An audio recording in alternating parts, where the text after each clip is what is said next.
आपण अत्यंत महत्त्वपूर्ण अपडेट पाहतो. हा व्हिडिओ आपण शेवटपर्यंत पाहावा. शिक्षकांसाठी आनंदाची बातमी. TETसाठी मिळणार अधिक संधी. शासन बदलणार GR. 8 फेब्रुवारी 2026. नमस्कार मित्रांनो, चॅनलमध्ये आपले सर्व स्वागत आहे. तत्पूर्वी आपण नवीन असाल चॅनलला आता सबस्क्राईब करा, समोरील बेल आयकॉनला क्लिक करा. निश्चितच नवनवीन अपडेट अखिल तांबुळसर क्लासेस चॅनलमार्फत सतत आपल्याला पाहायला मिळतील. पाहूया सविस्तर. राज्यातील शिक्षकांसाठी एक महत्त्वाची व आनंदाची बातमी आहे. शिक्षक पात्रता TET संदर्भातील विद्यमान शासन निर्णयात बदल होण्याची शक्यता आहे. त्यामुळे शिक्षक उमेदवारांना TET उत्तीर्ण होण्यासाठी आता अधिक संधी उपलब्ध होणार आहे.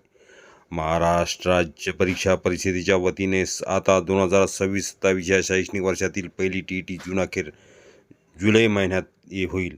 त्यानंतर ह्याच वर्षातील नोव्हेंबरमध्ये दुसरी TET घेतली जाणार आहे. 2027-28 या शैक्षणिक वर्षातील पहिली परीक्षा जूनमध्ये होईल, कारण 31 ऑगस्टपूर्वी निकाल जाहीर करावा लागणार आहे. दुसरीकडे 31 ऑगस्ट 2027पर्यंत राष्ट्रीय शिक्षण परिषदेच्या 3 CTET होणार आहेत.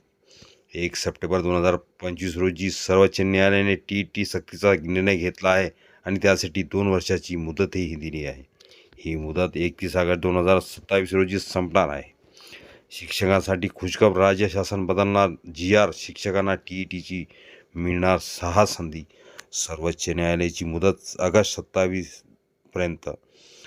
येत्या 1ली ते 8वीच्या वर्गावर नियुक्त सर्व शिक्षकांना ज्यांचे वय 53 वर्षापर्यंत आहे त्यांना 2 वर्षात TET उत्तीर्ण व्हायचे आहे. मुदतीत पात्रता पूर्ण न करणाऱ्यावर सक्तीच्या सेवानिवृत्तीची कारवाई करण्याचे आदेश सर्वोच्च न्यायालयाने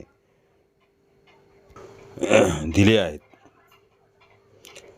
त्यामध्ये त्या वर्गावरील तथा शाळांमधील मुख्याध्यापकांचा देखील समावेश आहे. दुसरीकडे यापुढे शिक्षकांना पदोन्नतीचा लाभ घेण्यासाठी देखील TET उत्तीर्ण असावे लागणार आहे. 23 नोव्हेंबरला झालेल्या TET व 12% सुद्धा उमेदवार उत्तीर्ण झाले नाहीत. उद्या शनिवार केंद्राची CTET होणार असून या परीक्षेचा निकाल देखील कमीच असतो. या पार्श्वभूमीवर शिक्षकांना पुढच्या 6 मुदतीत TET उत्तीर्ण व्हावीच लागेल. त्यासाठी विद्यार्थ्यांच्या अध्यापनाबरोबर शिक्षकांना स्वतःला देखील अभ्यास करावा लागणार आहे. शासनाला पाठवलेला प्रस्ताव. केंद्र शासनाच्या CTET वर्षातून 2दा होतात. आता सर्वोच्च न्यायालयाच्या आदेशानुसार शिक्षकांना TET उत्तीर्ण होण्यासाठी जास्तीत जास्त संधी मिळाव्यात म्हणून महाराष्ट्र राज्य परीक्षा परिषदेतर्फे देखील वर्षातून 2 परीक्षा घेतल्या जातील, तसा प्रस्ताव शासनाला पाठवला आहे. डॉक्टर नंदकुमार बेडसे, आयुक्त, महाराष्ट्र राज्य परीक्षा परिषद, पुणे. राज्य सरकारच्या मान्यतेकडेच शिक्षकांचे लक्ष.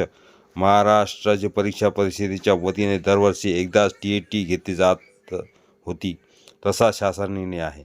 आता सर्वोच्च न्यायालयाने शिक्षकांना 2 वर्षात पात्रता पूर्ण करण्याचे आदेश दिले आहेत. ती मुदत 31 ऑगस्ट 2027 पर्यंत असणार आहे. या पार्श्वभूमीवर आता शासन निर्णय बदलावा आणि परीक्षा परिषदेला देखील वर्षातून 2दा परीक्षा घेण्यास परवानगी द्यावी लागणार आहे. तसा प्रस्ताव परीक्षा परिषदेने शासनाला पाठवला आहे. हा व्हिडिओ उपयोगी वाटला असेल लाईक, शेअर आणि अखिल तांबुळसर क्लासेस चॅनलला लगेच सबस्क्राईब करा. त्यावर आता राज्य सरकारकडून तात्काळ मान्यता मिळणार का, याकडे राज्यातील 2.25 लाख शिक्षकांचे लक्ष लागले आहे.